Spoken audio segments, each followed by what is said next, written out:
Second foul. And you wonder how many of those Jack Vanderpool has seen in his 5-year career. He sees a lot of people penetrating toward the basket, an easy play for him to react to.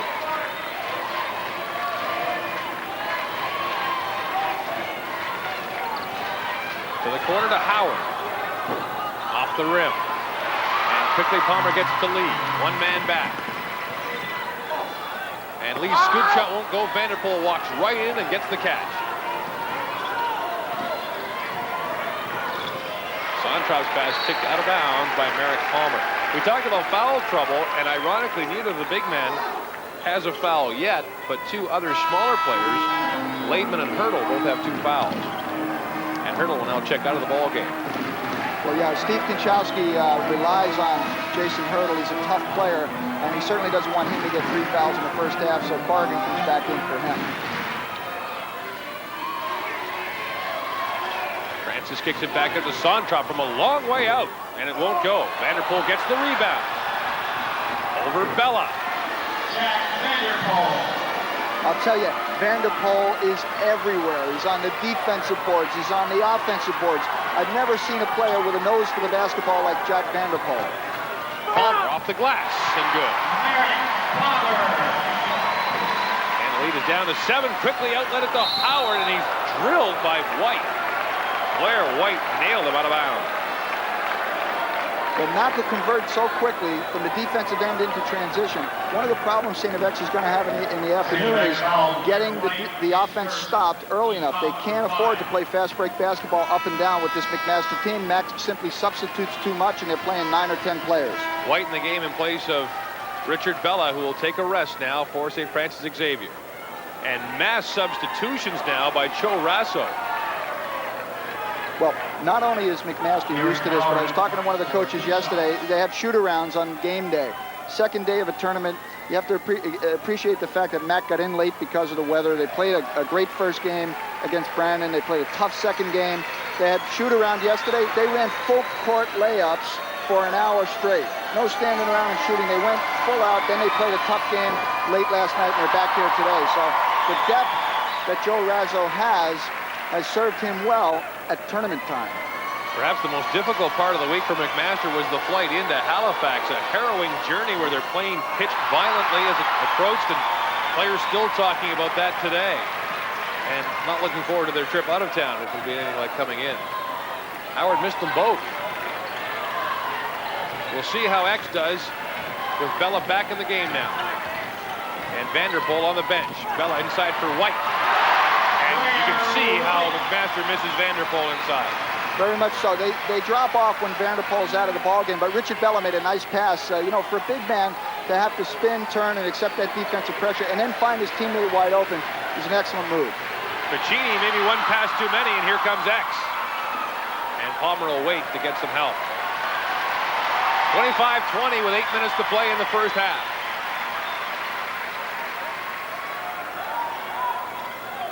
Palmer open, and it won't go. Rebounded by Lance Postma.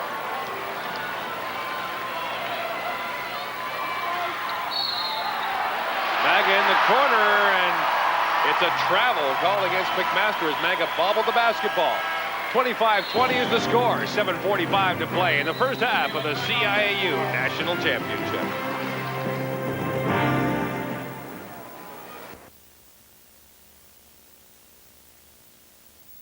Shouldn't be gambling out here because they're going to penetrate into the guts of the zone.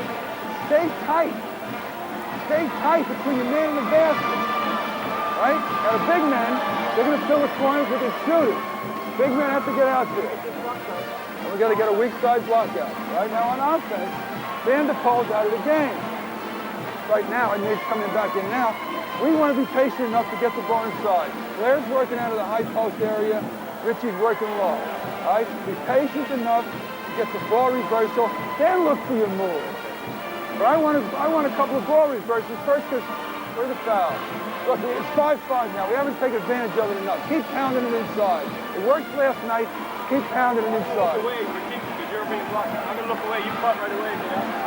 I'm going to look away. That's the swing guy. You cut really quick. I'm going to look for you because you're forcing men on you. Okay, so in other words, when Blair gets it from here, Richie, you're here.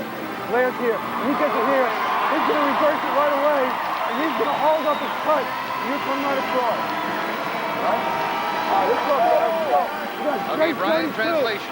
Well, Steve Konchowski on the defensive end, he wants St. X to stay tight on their man, between their man and the basket.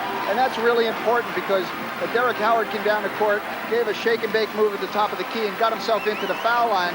The secondary defensive player had to move up because he's an offensive threat there, and bang, he got an easy pass inside. Each man has to do his job.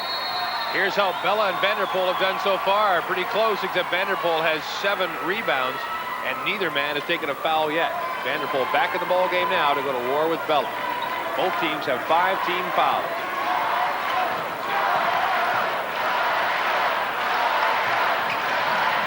Palmer, shot won't go, not even close, and Vanderpool was there to grab it.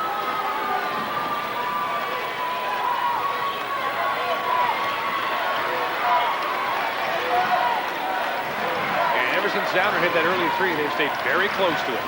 And St. X has gone to his zone defense now for the first time in the ball game. So you're going to see how McMaster matches up against the zone.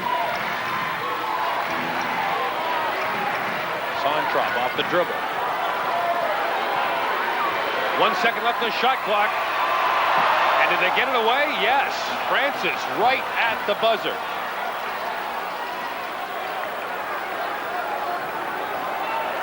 And Konchowski thought he traveled.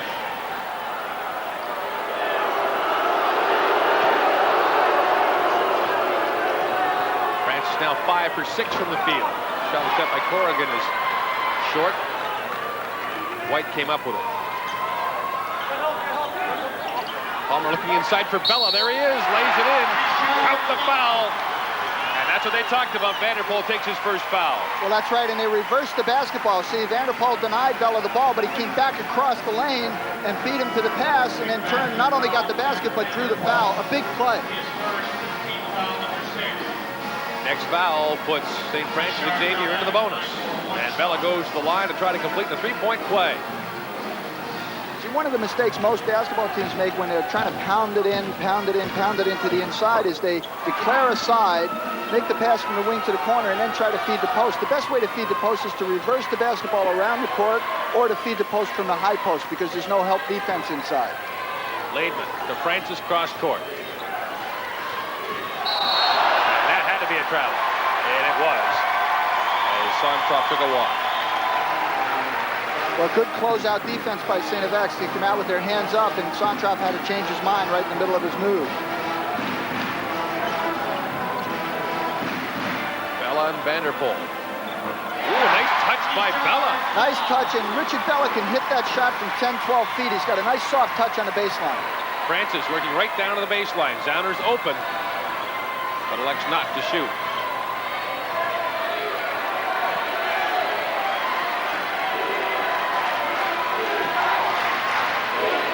Vanderpool from a long way out, and that's a big match.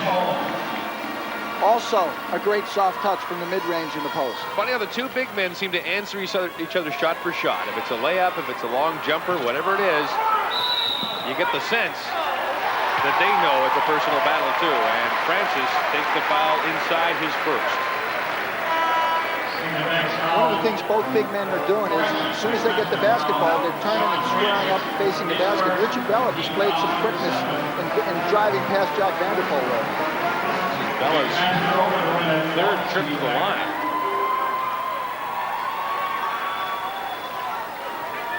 Bella at the line for 2 shots.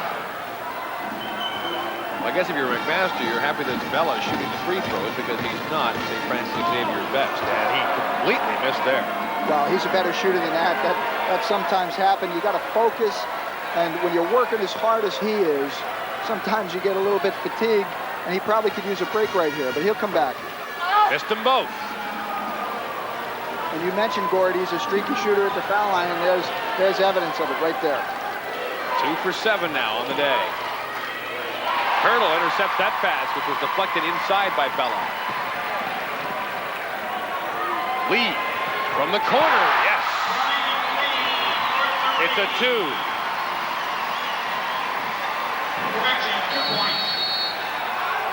And timeout is called by McMaster with the score 29-26. Joe Rasso wants to talk it over in the huddle.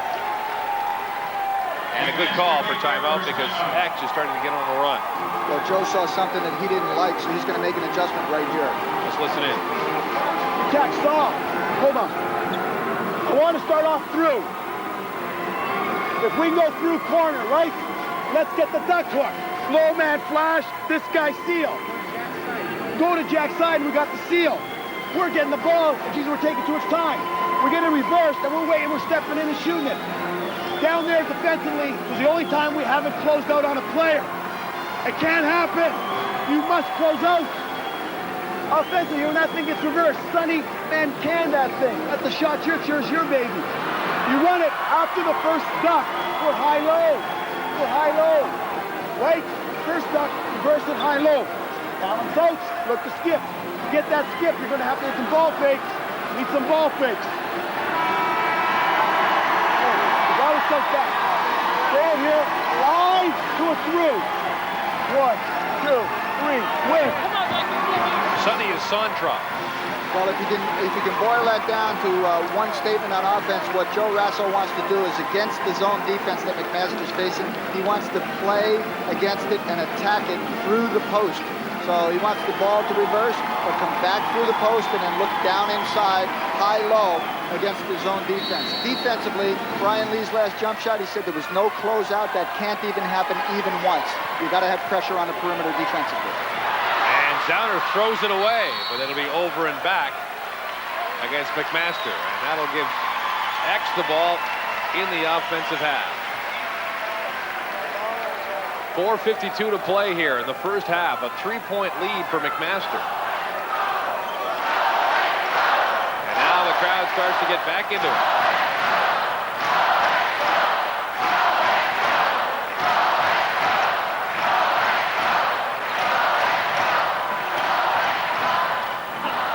Bella's shot won't go. He gets the rebound and kicks it back outside. Lee, short. White rebound, won't go, and Vanderpool finally pulls it down for Mac. Well, they had their chances, but they had to rest the shot inside. Francis steps around. He's been the team's hottest shooter and gets that one to fall. Now 6 for 7.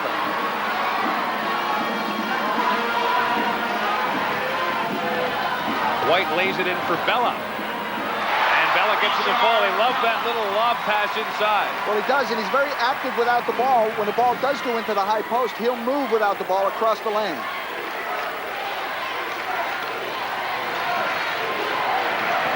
Down in the corner. Off the back of the glass. And it'll be X basketball.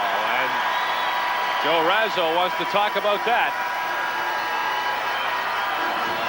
And Rasso beside himself on the sideline. Timeout on the floor, and Rasso will get a chance to talk to everybody. 31-28 is the score for McMaster. We'll be back with more from Halifax in just a moment. Back in Halifax, and Jamie Bone is standing by with a guy we've seen before. That's right, Gord, the grand man of basketball in this country, Jack Donahue, former coach of the national team. Now, I know that you and Steve Konchalski go back a long way. He was an assistant coach with you, but you also traveled a long way to get here, I believe. Well, I came through Florida, through New York, got home for a night, and then got here. But I couldn't miss it. I don't have a choice. Don't have an opportunity to be here with Steve at his best day. What do you think of the atmosphere here in Halifax? Unbelievable. I mean, you couldn't ask for a better show. What do you think of the team so far? Well, they're both playing very, very well. They're both very well-coached teams. I think Steve's experience of his players, I hope, will work out. All right, well, there you have it. Jack Donahue hoping the St. of X-Men win it. Gord? Thanks very much, Jamie. There's a guy you know very well, Brian. Absolutely. Mickey Fox, he's got the family out to the game, and I don't know if he has any allegiance at all to any of the teams. He's certainly probably pulling for the Atlantic team, though, having been such a great player down here and a former MVP in this tournament. The St. Mary's Huskies beaten out by St. Francis Xavier. Bella's shot is short. Off the glass, Blair White. Blair White has made a big contribution since coming into this game. He's made a couple of nice feeds down to Bella, and he's been a bear on the boards. A 1-point lead for McMaster. Here comes X. Corrigan. And blocked away by Francis, but on the follow is White. Count it, and the foul. Tremendous how a player gets hot like that. He made a couple of good moves, deflected the inbounds pass, caused this transition to occur. Great defense, followed it up. There's the block shot. Here's Blair White, gets rid of the ball before the contact is made, so the basket counts, but the ball now goes McMaster's way. Foul is on White. It's an unusual call. You don't see that much. Well, if the player gets rid of the basketball before the contact is made, then if there's contact, the basket counts. And in that situation, Blair White released the ball before he charged. X leads now by 1. As we approach the 3-minute mark here in the first half, it's been tight all the way. Off a leg, and Lee picks it up.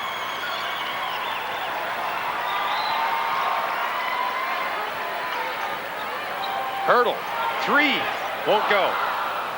Zauner with the rebound. Dangerous pass to Francis, who ran right into Richard Bella. Stopped right there. Well, if he could pick his spots, you wouldn't want to see Bella in that situation. Bella spins, won't go, and Vanderpool gets the rebound. And almost a turnover by Sontrop.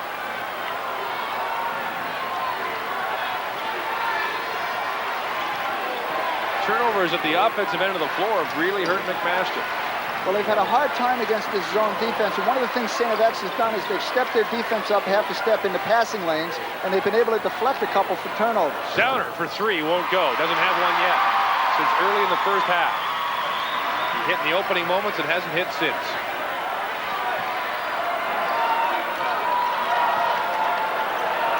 Bella on Vanderpool. Bella. When Richard Bella makes that move, his wingspan is so huge that Jack Vanderpool is rendered helpless if he lets him get the ball that close to the basket.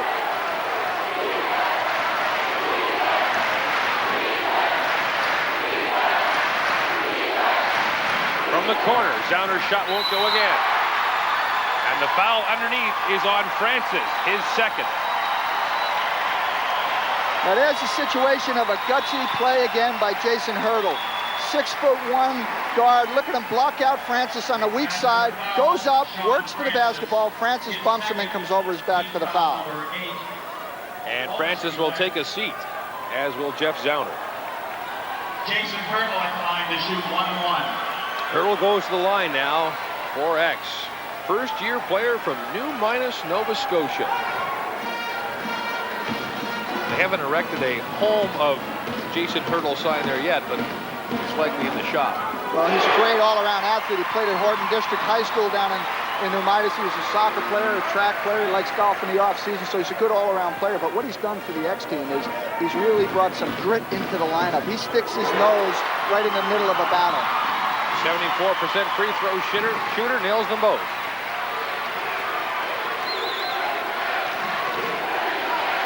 What McMaster hasn't done well yet is adapt to the zone and get the ball inside to the high post. Everything is going from the corner to the post, and they're having a hard time with that. Laidman has it blocked by Bella. And McMaster will retain possession, but Bella skies to reject that shot. Well, the crowd here loves to see Richard Bella block shots, and he's an intimidating force. He's got great leaping ability for a man 6'9". Not only does he have size, but he also has the springs to go along with it. Piccini to the corner, almost threw it away. Sontrop, 3. And Mack can't get those threes to fall. Bella with the rebound. Under a minute to play now, first half. What a job Richard Bella is doing on both ends of the basketball floor right now. And this is the player that we've heard so much about. Richard Bella has come to play today. Off the dribble. The glass, it won't go. The tip. Bella gets it back. Off the glass. And count it. Tremendous move by Bella. He took the ball from 20 feet from the basket, drove, extended, missed the shot, and stayed in to get the offensive rebound. Pump fake. Look at this. Drives from the wing. Misses the basket. Goes after his own miss. And then a second time, pump fakes. Puts the ball on the glass and draws the foul. The crowd went berserk on that move. He brought everybody into the ballgame. Second foul on Vanderpool. now the officials want to talk it over. Now, Jack Vanderpool with 2 fouls. There's 39 seconds left in the half. It would be absolutely disastrous if he was to get his third. And Joe Razzo has a substitution ready to come in for Jack, because any kind of a mistake or just an errant move that could result in a third foul would really hurt McMaster. He may not be able to get Lance Postma in the game as the clock continues to run. Bella now 2 for 8 from the free throw line. Still actually a 7-point lead. Ticini.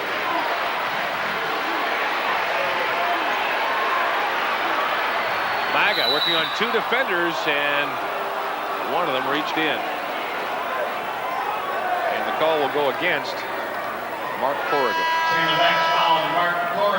Now Postma will come in to relieve Vanderpool for the final 16 seconds of the half. Maga going through the middle and Corrigan reaches in. You've got to play defense with your feet and not with your hands. Centerback's is doing a good job in closing out quickly on the perimeter game of McMaster, but when you close out, you got to do it with your feet and not with your hands.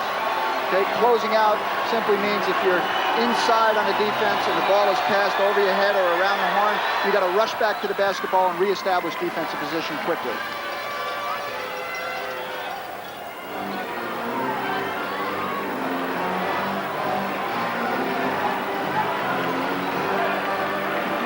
Is this a deliberate miss coming up here? Oh, I don't think so. Not at this stage of the basketball game. When Maga ran around and talking to his teammates with something surreptitious up. Well, yeah, I think he probably was changing the defense because we're seeing some full court pressure here after that foul shot. Maga got knocked down and then tripped Corrigan on the way by. Corrigan with the shot. The 3 won't fall. The tip. Bongo can't get it to fall. 3 seconds left. And Laidman will not get it away in time. So an entertaining first half, a 5-point lead for St. Francis Xavier over McMaster. And the X-Men and their fans, please, let's go to Jamie Bone, who's standing by with Steve Kuchelski. Thank you very much, Gord. Steve, your team was down early, but you battled back and take a 5-point lead in at halftime. Yeah, they don't seem to like that zone too much. We went to the 3-2 zone, basically for matchup purposes, but it worked so well we stayed with it. What were you doing for the second half? Well, we're going to talk about that. I think we want to keep our game plan to get the ball inside. I don't think they can stop Bella tonight. And the zone is working so far, so we'll see how far we want to go with that. All right, thank you very much, Steve. Gord? All right, thanks very much, Jamie. Yes, the blue-haired crowd is here. They're out in droves here to cheer on the X-Men, the local favorites, at the Halifax Metro Center. The X-Rings are everywhere, as are their loud supporting crowd. Hi, everybody, and welcome back to Halifax. You know, basketball players are, of course, the stars of the game, but the coaches play a key role as well. And in basketball, unlike any other sport, basketball coaches are among the most recognized members of their team. No! You know you made a mistake. Look inside to these guys and take the ball to the hoop rather than turning around shooting a jump shot. Okay, baby, well, all right, now let's go. Let's box out. All right, fellas, we got to play some defense. We have to run some offense. Be patient with it. David, bring it up with authority. Come on, putz around with it too much. The board's everything. This is a team now. You got to go out and you got to go get them. You got to go get them now. They're not hitting us? Crazy. They're big and they're strong. Yeah, but then call it because it's happening right here, and that's where you are. Stop watching for it. Start calling it. The career of a university basketball player lasts 5 years. Chances are his face may become recognizable for 1 or 2 of those years. It is these men, the coaches, who are the cornerstones of their basketball programs. Coaches are the constants in an ever-changing basketball world. Coaching is the absolute purest form of teaching. I mean, we're in a university setting, in particular today. Can you go in to the beginning of the year and have 70 people try out for your class? And they'd all kill to be there. And then you have to tell them, some of them, I'm sorry, you can't be in the class. I think when I started coaching, I liked the excitement of the games, because as a player, that's what I loved. But since once I've coached for a while, what I like best about it is to work with young men, at a very key, pivotal time of their lives. What motivated me to coach was to see the kids growing up, to see the kids making contribution to the university and to society, and most importantly, the kids getting their degrees. I think that above all else is what we're in it for. In the animated world of university basketball, the coach can become as big a star as his players. The excitement of basketball translates to the sidelines better than any other sport. Coaching is a series of fast decisions. I mean, there are other things you can do for a living that are probably more important, but there are very few things you can do where you know, you've got a decision to make, and you've got to make that decision, and you've got to live with it, and you've got to make another one. And it's sort of a constant flow of decision-making that matter. You see the results right away. I like to compete. I just like to compete, and I like to get my guys to compete, and I like to go after common goals with my guys. Let's try to win championships. And once a coach gets to the Nationals, he and his team walk a tightrope that can result in sudden euphoria or sudden despair. The first game is really a pressure game because every team knows that if you don't win, you go to the loser side. So you have to come out and play well. It's a lot of pressure on players. It's a lot of pressure on the coaches. Sport is the great humbler. You know, we were #1 in the country, and now we're not even making past the semifinals in the national championship. And it's a great game because 36 teams competing in men's basketball, only one walks away the last day with a good feeling. All the other 35 feel bad about their last game. But that's part of it. You can't change the rules. That's the way it is.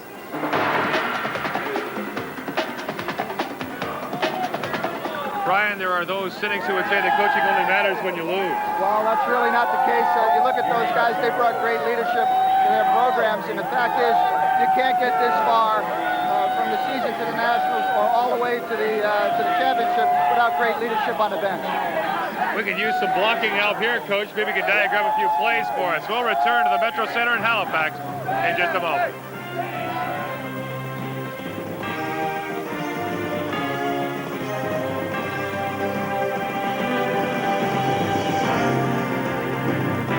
Show about the importance of the Bella versus Vanderpool matchup, and it has been key to this basketball game. Well, they both came to play, and they've risen to the occasion. They really have been factors on both ends of the court, and I expect that to continue in the second half. And we heard Steve Konchalski say they can't stop Bella today. Well, they've got a lot of confidence in Richard Bella. In here, he gets the ball back to the basket, but look at his mobility across the baseline. He goes to the other side of the basket, uses it to block as defense, and makes a great move. And this almost a carbon copy. Watch it work on Vanderpool. Now watch the wingspan, and then he turns, but he's so big when he turns. He's 6'9", but he's got long arms for a man that big. Now here's Vanderpool doing what he does best, getting the rebounds and then scoring. And right over the back, but over the back cleanly. He jumps vertically, flips the ball, gets it, and turns around with that nice soft touch. He's done that a lot in the first half. Maybe the best play of the first half, this one by Sean Francis. Well, part of the marketing contract has to be to put the ball in this man's hands 20 times to get the tournament back. He's the most exciting player in the game. All right, let's talk to Joe Rasso, who's with Jamie Bone. Thanks, Corey. Joe, your team was up by as much as 7 in the first half. You trailed by 5 points going into the second. What adjustments can we see from McMaster in the second half? Well, we got to play the defense, first of all, that we started off the game with. I was really proud of the kids. We missed one closeout and it became a little contagious. We got to do a better job attacking their zone. I just don't think we attack the way we'd like to, and I think if we do a better job of that, this half will be okay. Maintain our transition game, do that, play some defense. Hope we can get them. Well, you did it last night. Maybe you can do it again tonight. Well, our kids believe in themselves, and, you know, you got to play another 20 minutes, so I think we can. All right, well, good luck, Joe. Thank you. Thank you very much. Gord? We'll be back with the second half. A champion is waiting to be crowned, and we'll find out who it is when we return. Close in a few departments, but in free throws, X has gone to the line 12 times, and it's been McMaster just 4, and turnovers 12-2. McMaster